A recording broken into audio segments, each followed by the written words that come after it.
Hello students, अज असी determinant की last exercise that is matrix inversion method उन्होंने असी सॉल्व करने की वर्किंग मैथड सीखांगे पहला, फिर हाउ टू सॉल्व, फिर आप एग्जाम्पल सॉल्व करांगे। सो सब तो पहला यह है कि असी एक रूल सीखन जा रहे हैं how to solve linear equations. सानू पता असी साइमल्टेनियस इक्वेशन 2 3 1 2 मैथड आप 10 तक किए, but with the help of matrix आप इन्हें किस तरह सॉल्व करना, अज असी वो बारे थोड़ी जी जानकारी प्राप्त करांगे। मैट्रिक्स इनवर्शन मैथड है इस मैथड का नाम। तो सब तो पहला मैं 2x2 मैट्रिक्स ली है, मतलब दो इक्वेशनस ली हैं 1 एंड 2, और जो 1 एंड 2 इक्वेशनस ली तो यह डिटर्मिनेंट जो सॉल्व करना होंगे ना, that is a1 a2 b1 b2, दो values 2x2 determinant. On solving this determinant, if determinant is not equal to 0, जी condition not equal to 0 वाली आ जाती है, तो साढ़े को unique solutions आ जाते हैं, and it is consistent solutions। unique solutions का मतलब है कि एक ही आंसर है इस क्वेश्चन का, not more than one answers। Okay, साढ़े को कुछ x की वैल्यू आ जाएगी, कुछ y की वैल्यू आ जाएगी, और इन्हें सॉल्व करने का मैथड है x is equal to a inverse b। असी ए इनवर्स कढ़ना सीख चुके हैं पिछलियां एक्सरसाइज, और बी साढ़े को जोड़ा है वो C1 तो C2 होंगे। सो जी बी की वैल्यू होंगी है दैट इज C1 C2। इसको सॉल्व करने के नाल जो भी आंसर आता that is our X and Y. But if determinant of A is equal to 0, फिर थोड़ी जी समस्या क्रिएट हो जाती है कि डिटर्मिनेंट ऑफ ए जे इक्वल टू 0 आ तो फिर की करना। If determinant of A is equal to 0 आ, अगेन टू केसेस अराइजेस, दो केस अराइज हो जाते हैं। a1 बटा a2 रेशो लेनी, b1 बाय b2 यदि रेशो लेनी, और c1 बाय c2 यदि रेशो लेनी। अगर a1 by a2 is equal to b1 by b2 है और it is not equal to c1 by c2 है, तो इस तरह के सॉल्यूशंस जो है वो इनकंसिस्टेंट हो जाते हैं और इट हैज़ नो सॉल्यूशन, इसका कोई भी आंसर नहीं होता, they do not have any answers. तो साडा क्वेश्चन इत्थे खत्म हो जाता अगर determinant A is equal to 0 आ जाए और यह वाली कंडीशन खत्म हो जाए। अगर ये कंडीशन वैलिड हो जाती है तो आंसर अगर अगे सवाल नहीं करना, आंसर लिख देना it do not have any solution, it is inconsistent and no solution is the answer. But अगर जेकर a1 by a2 is equal to b1 by b2 is equal to c1 by c2 हो जाए, again it is consistent and it has infinitely many solutions। so एक गल याद रखनी है, जो भी सानू मैट्रिक्स इनवर्शन मैथड मिलता असी जो कंसिस्टेंट कंडीशन आती है ना उदों ही सॉल्व करना, जो इनकंसिस्टेंट कंडीशन आती है उदों नहीं सॉल्व करना। सो केस 1 और केस सैकेंड का सैकेंड पार्ट यही आप दो सॉल्व करना है। जो ये वाली कंडीशन आ गई जिदे नो सोल्यूशन आता तो असं कुछ नहीं सॉल्व करना। लेट अस सी आप एक क्वेश्चन लेने देखते हैं कि ये असी की करना है, किस तरह सॉल्व करना है।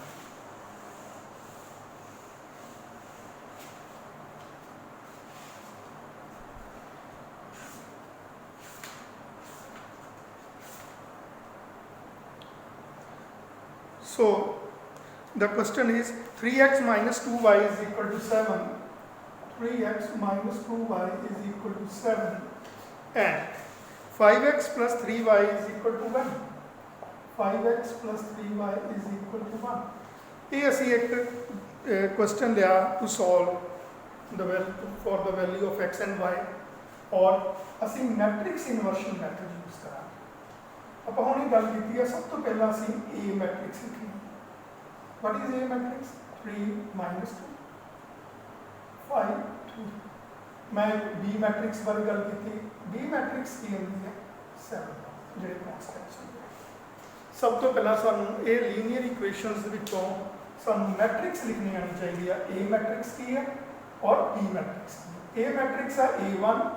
B1 A2 B2 और B मैट्रिक्स की है C1 C2। ओके, हम सारी सब तो जरूरी कंडीशन आ determinant of A determinant of A की है 5 3 सॉल्व करते हैं सानू पता क्रॉस मल्टीप्लाई करीदा 3 3 is 9 minus 5 into minus 2 minus 10 it is 19 so the answer is 19 which is not equal to 0 ਹੁਣ ਸਾਡਾ डिटर्मिनेंट 0 नहीं है तो मैं लिखांगा it is consistent J consistent है तो किहड़े सॉल्यूशंस है यूनिक सॉल्यूशंस और यूनिक सॉल्यूशन है सानू पता है किहड़ी कंडीशन लिखनी है x is equal to a inverse ਹੁਣ ਸਾਡਾ नेक्स्ट पार्ट ਜਿਹੜਾ है to solve for a inverse so a inverse ਨੂੰ solve ਕਰਨ ਲਈ ਸਭ ਤੋਂ ਪਹਿਲਾਂ ਮੈਨੂੰ ਕੋਫੈਕਟਰਸ ਆਫ a ਚਾਹੀਦੇ co-factors of row 1 co-factors of row 2 row 1 the co-factors what is a11 minus 1 the power 1 plus 1 और सानू पता इनू तेनू छड़ देना a लिख देना it is 3 a12 minus 1 the power 1 plus 2 ए वाली लाइन छड़ देनी मैं पिछला जो लैक्चर से वो सारी डिटेल चीज़ दस चुका है प्लीज़ उन्होंने एक बार फिर तो फॉलो कर लियो you will get very easily now what is a21 minus 1 the power 2 plus 1 so it is 5 A line गई -2 आ जाएगा और -2 आ जाएगा minus into -2 it is 2 a21 a22 minus 1 the power 2 plus 2 into 3 ये आ जाएगा plus 3 आंसर 3 आ जाएगा ਹੁਣ what is adjoint of a adjoint of a it is cofactor लिखने हैं 3 minus 5 3 minus 5 2 3 transpose 3 minus 5 2 3 so what is a inverse a inverse is adjoint of a but a determinant adjoint of a is adjoint of a but a determinant what is a determinant 1 by 90 3 2 minus 5 3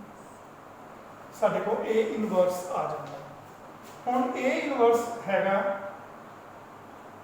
b हैगा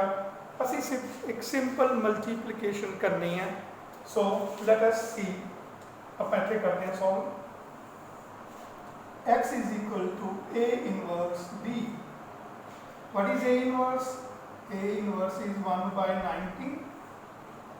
3 2 minus 5 and 3 or what is b 7 1 ਸਾਨੂੰ ਪਤਾ multiplication ਦਾ rule ਜਦੋਂ ਪਹਿਲੇ ਦੇ रो और दूसरे ਦੇ column बराबर होन we can multiply net result आएगा 2 by 1 पहले ਦੇ रो मार्क करो दूसरे ਦਾ कॉलम 7 3 are 21 21 plus 2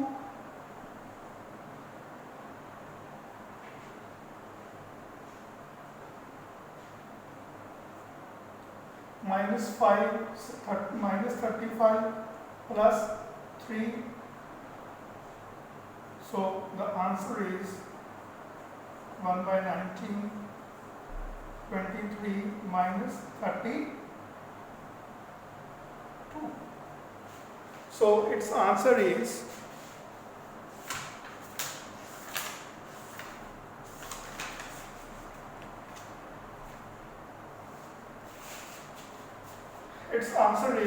नो एक चीज देखनी है जो x होंगे ना बेटा वो x और y x and y जो मैं equate करांगा x is 23 by 90 and y is equal to minus 32 by 90 so असी x और y बड़े अच्छी तरीके से सॉल्व कर लिया so this is matrix inversion method मैं पूरी फिर तो रिवाइज करवा देना सब तो पहला असी ए मैट्रिक्स लिखनी है ए वाली कॉन्स्टेंट्स लैके a1 b1 a2 b2 तो एक मैट्रिक्स लिख लेना ए c1 c2 b मैट्रिक्स लिख लेना जी ए मैट्रिक्स है डिटर्मिनेंट करना नॉट इक्वल टू जीरो है साडी पहली कंडीशन होल्ड की, that is unique solution and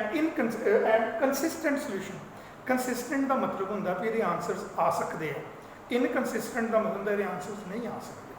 so consistent and unique solutions, unique का मतलब है कोई आंसर है, अगर यूनिक नहीं होएगा तो इनफाइनाइट सोल्यूशंस हो जाएंगे, या तीसरा नो सोल्यूशंस हो जाएंगे। तो ये यूनिक सोल्यूशन मतलब एक ही आंसर आना। सो असी पहले कोफैक्टर्स कढ़े क्योंकि सानू ए इनवर्स चाहिए सी, एक्स की वैल्यू कढ़ने लिए सानू ए इनवर्स इंटू बी नाल मल्टीप्लाई करना पैना। तो कोफैक्टर्स ऑफ रो 1 कढ़े, कोफैक्टर्स ऑफ रो 2 कढ़े, फिर सारे के जो कोफैक्टर्स आ एडजॉइंट ऑफ ए बना लिया, पहली रो लिखी, दूसरी रो लिखी, उसका ट्रांसपोज किया, ट्रांसपोज में रो के कॉलम आपस में शिफ्ट हो जाते हैं, रो बिकम्स कॉलम, और ए इनवर्स होंगे एडजॉइंट बटा ए डिटरमिनेंट, साढ़े को ए इनवर्स आ गया। हुण असीं एक्स की वैल्यू ए इनवर्स पुट की और बी की मैट्रिक्स पुट की, सिंपल मल्टीप्लिकेशन की, जो एक्स होंगे वो एक्स एंड वाई होंगे, एक्स इक्वेट कर देंगे पहले नाल, वाई इक्वेट कर देंगे दूसरे, पहले कॉलम का पहला डिजिट, दूसरे कॉलम पहले कॉलम का दूसरा डिजिट। सो इस तरह we can solve the unique solution of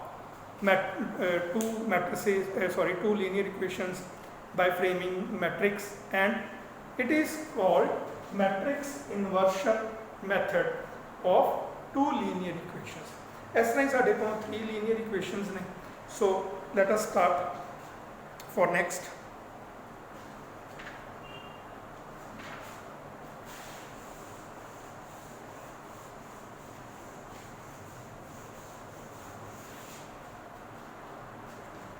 ਹੁਣ ਸਾਡੇ ਕੋਲ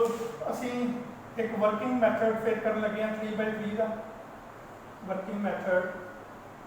और 3/3। हम वर्किंग मैथड 3/3 का मैं एक एग्जांपल ले लगा, a1x b1y c1z is equal a2x b2y plus c2z is equal to b2, a3x plus p3y plus c3z is equal to d3। So साढ़े को 3 इक्वेशनस, मैं 3 इक्वेशनस लिया ने। हुण जिहड़ा असीं सॉल्व करांगे that is 3/3 matrix, that is first is matrix A is equal to A1, let us see determinant A1 B1 C1, A2 B2 C2, A3 B3 C3।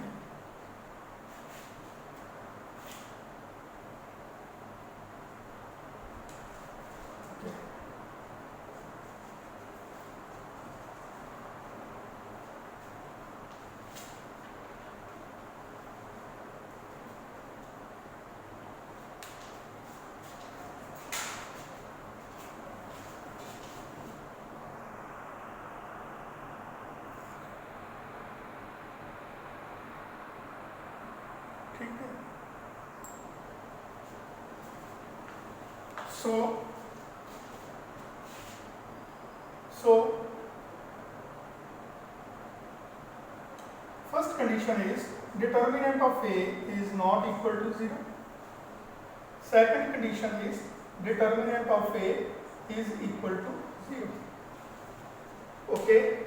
now determinant of A is not equal to 0 सानू पता है consistent, unique solution and x is equal to A inverse B। हम A determinant फिर दो case, if adjoint of A into B is equal to 0 and adjoint of A into B is not equal to 0। अगर adjoint of A into B is equal to 0 आ जाए तो infinite solution, it is called consistent, and if adjoint of B A into B is not equal to 0, no solution, it is inconsistent। इसमें एक बड़ी फिर तो revise कर लेंगे। The method is similar but it is of 3 equations ਇਹਦੇ ਚ 3 equations ਨੇ ਬੇਟਾ ਅਸੀਂ ਸਿੰਪਲੀ ਇੱਕ ਡਿਟਰਮੀਨੈਂਟ ਲਿਆ फिर असी a1 b1 c1 a2 b2 c2 a3 b3 c3 ले और डिटर्मिनेंट सॉल्व किया अगर डिटर्मिनेंट नॉट इक्वल टू 0 है तो यूनिक सॉल्यूशन जिस तरह पहला किया सी x is equal to a inverse b and it is consistent और if a determinant is equal to 0 है तो adjoint of a into b is equal to 0 जे है कंडीशन लग गई पिछले 2/2 में असी कंडीशन लगाई सी रेशो वाली a1 by a2 is equal to b1 by b2 b1 by b2 is equal to c1 by c2 ਉਹਦੇ ਵਿੱਚ ਅਗਰ ਤਿੰਨੋਂ ਇਕੁਅਲ ਆ ਜਾਂਦੇ ਹਨ ਇਨਫਾਈਨਾਈਟ ਸੋਲੂਸ਼ਨ ਤੇ ਜੇ c1 by c2 ਵਾਲੀ ਕੰਡੀਸ਼ਨ ਨਹੀਂ ਹੋਲਡ ਕਰਦੀ ਤਾਂ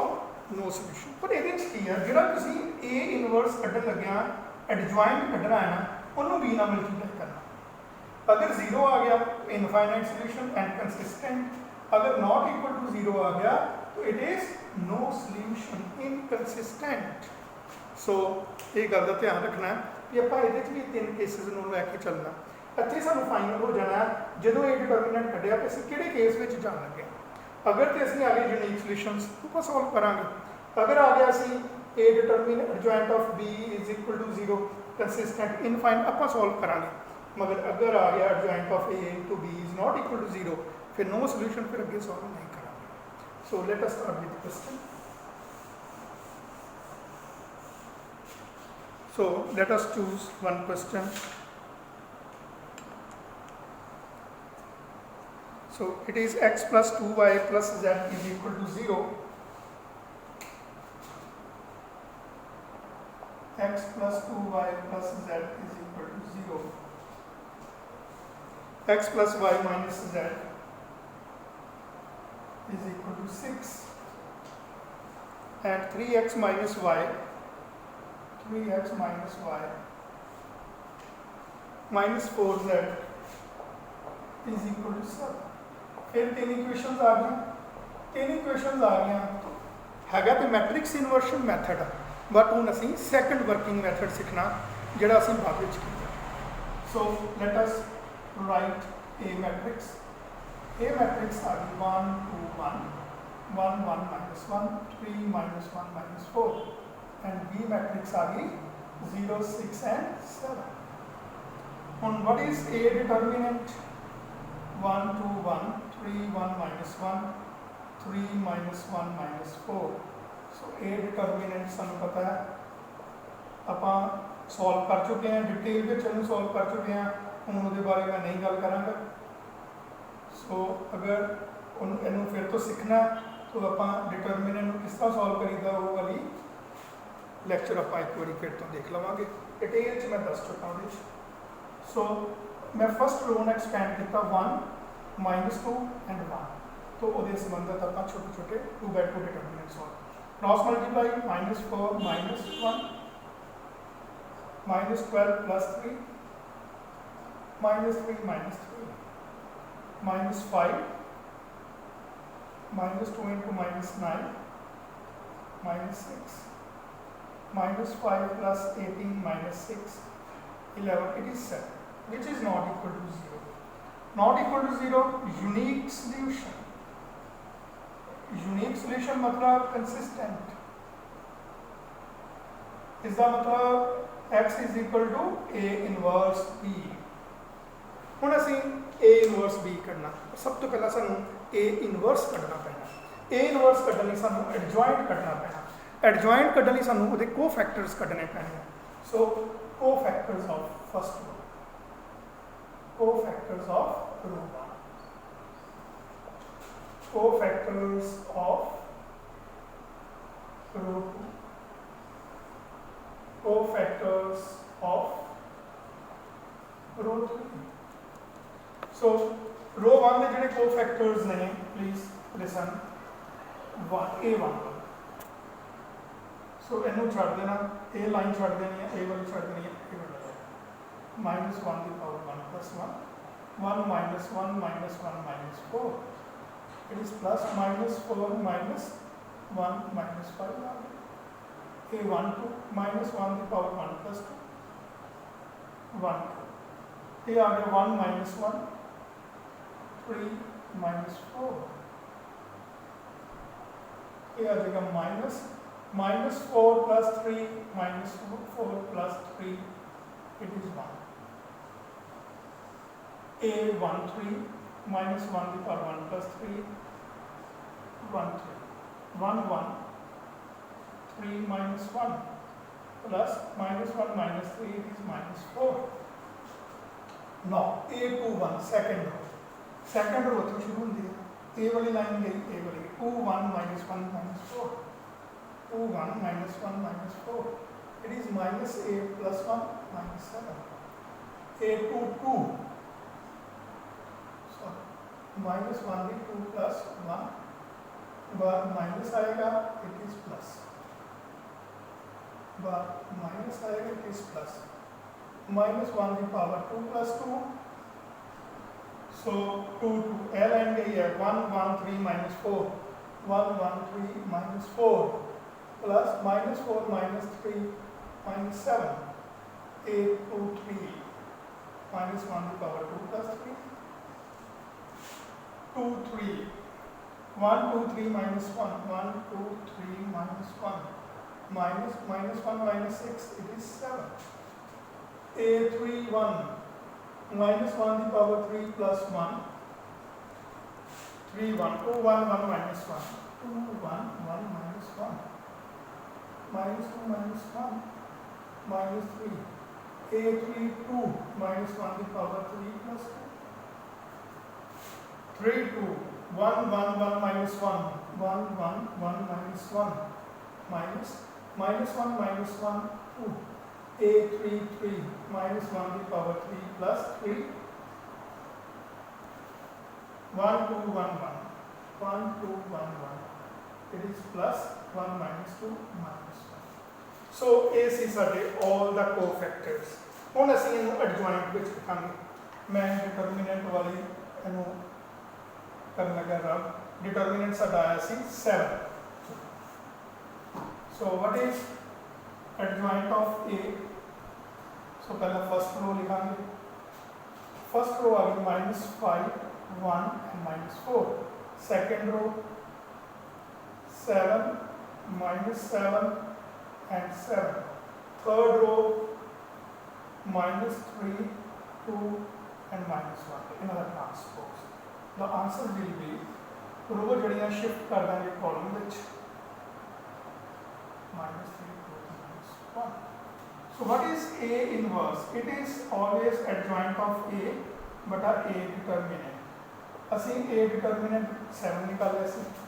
और साडे को -5 7 -3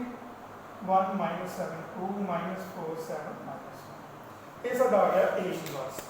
ਹੁਣ ਅਸੀਂ ਕੋਫੈक्ਟਰ ਦੁਆਰਾ ਇਹਨੂੰ ਹੱਲ ਕਰ ਦਿੰਦੇ ਹਾਂ ਹੁਣ ਸਾਡੇ ਕੋਲ x ਦੀ ਵੈਲਿਊ ਨਿਕਾਲਣੀ ਹੈ A inverse into B what is A inverse number 7 -5 7 -3 1 -7 2 -4 7 -1 and what is B 0 6 and 7 so 1/7 2 sorry 3/3 3/1 पहले के कॉलम दूसरे के रो सेम है यू कैन मल्टीप्लाई पहले रो मार्क करो दूसरे के कॉलम ये आ गया 40 0 plus 42 minus 21 0 minus 42 plus 40 0 plus 42 minus 7 x are y and z are x की वैल्यू 1/7 21